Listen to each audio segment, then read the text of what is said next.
So my name is Varun. He is my father, Mr. Ashok Singhal.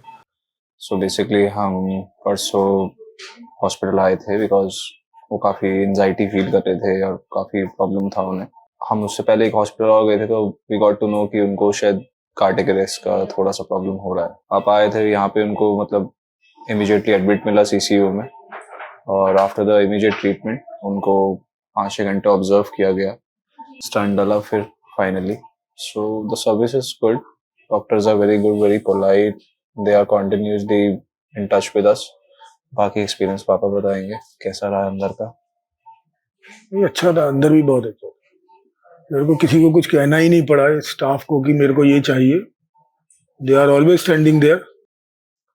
Doctor Mohit Arora ने बहुत अच्छे से मेरा स्टंट फीड किया और एक बार भी मुझे कहीं पेन नहीं होने दिया और बहुत ही साथ में रहे. डॉक्टर अजय मित्तल ने जैसा भी उनको गाइड किया था, and he is also very good doctor. जैसे ही मेरा ये सारा काम पूरा हुआ, अजय मित्तल खुद मेरे से मिलने आए और सब कुछ मेरे से लिया, फीडबैक लिया मेरा कैसा रहा कैसा नहीं रहा. He is very also good man. Doctor Mohit तो is a very good person. मैं डॉक्टर अजय मित्तल जो कैलाश दीपक हॉस्पिटल के कार्डियोलॉजी डिपार्टमेंट में विभाग अध्यक्ष and director of the cardiology की पोस्ट पे काम कर रहा हूँ. मैं आपको एक पेशेंट के बारे में जिसका नाम अशोक सिंघल था, जो कि हमारी इमरजेंसी में आया रिसेंटली और चेस्ट पेन उसको हो रहा था. 2-3 दिन से चेस्ट पेन हो रहा था और वो समझ रहे थे कि गैस का दर्द है. तो जब इमरजेंसी में हमने एग्जामिन किया, ईसीजी करा, ट्रॉप एक टेस्ट होता है, हार्ट अटैक का टेस्ट होता है, वो सब उसका पॉजिटिव आया था. ईसीजी भी खराब था, ट्रॉप टी भी पॉजिटिव आया था.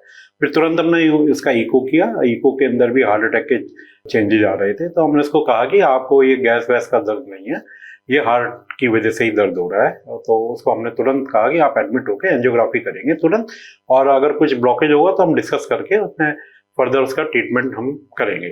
तो पेशेंट बिल्कुल एकदम मान गया. बहुत अच्छा पेशेंट था जो डॉक्टर की बात तुरंत ही उसने मानी और एडमिट हो गया. और हमने तुरंत एंजियोग्राफी करी तो देखा उसकी 2 नसों में ब्लॉकेज था. एक नस जो इस समय प्रॉब्लम कर रही थी उसको हमने एंजियोप्लास्टी और स्टेंट के द्वारा खोल दी और उसको हमने फिर ऑब्जर्वेशन के लिए हमने सीसीयू में शिफ्ट कर दिया. फॉलोअप में हमें देखा कि वो पेशेंट बहुत ही ज़्यादा अच्छा इम्प्रूव हो गया है. उसके सिम्टम भी कम हो गए और बिल्कुल ही खत्म हो गए. ईसीजी में भी इम्प्रूवमेंट हुआ. उसकी दूसरी नस का हम देखेंगे, स्टेज वाइज स्टेज प्रोसीजर करेंगे, क्योंकि अभी हमने उसी कोई नस को करा जो प्रॉब्लम कर रही थी. और यही है कि आजकल बीमारी हार्ट की बढ़ रही है और अधिकतर लोग हमारे पास आते लेट है क्योंकि वो टाइम वेस्ट कर देते हैं. गैस वैस का दर्द समझ के इधर उधर चले जाते हैं. और मैं आपको ये कहना चाहूँगा कि जैसे ही आपको लगे कि इस तरह का दर्द हो रहा है जो आपको कभी पहले नहीं हुआ, और तो आप गैस का ना समझे, तुरंत जाइए ईसीजी कराइए. और कई बार ईसीजी, पहला ईसीजी नॉर्मल हो सकता है तो ये मत समझे कि हार्ट अटैक नहीं हो रहा है. तो दूसरा ईसीजी हम रिपीट करेंगे तो उसमें कई बार चेंजेस आ जाते हैं. दूसरा एक बड़ा टेस्ट होता है जिसको ट्रोपोनिन कहते हैं. ट्रोपोनिन टेस्ट होता है, हार्ट अटैक वाले मरीजों में पॉजिटिव आता है. तो इसमें भी पहला देखा जाए तो नेगेटिव हो सकता है. इसका हमको रिपीट करें 1 घंटे बाद 2 घंटे बाद तो पॉजिटिव आ जाता है. पॉजिटिव का मतलब है कि पेशेंट को हार्ट की मसल में प्रॉब्लम हो रही है और उसमें हार्ट अटैक की प्रोसेस जो है जिसको चालू हो गया है. इसलिए तुरंत ही नज़दीकी कार्डियोलॉजिस्ट वाले सेंटर में जाना चाहिए जहाँ एंजियोग्राफी की फैसिलिटी हो. और दवाइयाँ वगैरह तो सब फर्स्ट एड वगैरह हम देते ही हैं और दूसरे फिजिशियन लोग भी देते हैं. बट इसका तुरंत जो इसका निदान बहुत ज़रूरी है जिस एंजियोग्राफी के जरिए. और अगर उसमें क्रिटिकल ब्लॉकेज है तो स्टेंट ही उसका उस समय के लिए निदान मतलब ट्रीटमेंट होता है.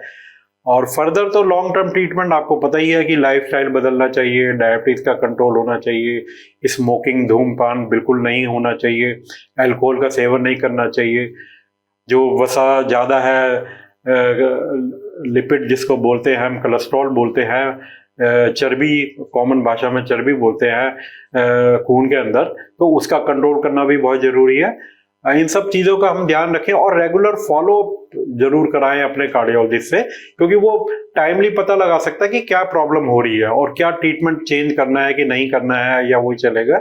और ट्रीटमेंट अपने आप बंद ना करें। चाहे आप बिल्कुल नॉर्मल भी महसूस कर रहे हो तो ट्रीटमेंट बंद नहीं करना चाहिए बिना अपने कार्डियोलॉजिस्ट की ओपिनियन के। Thank you very much.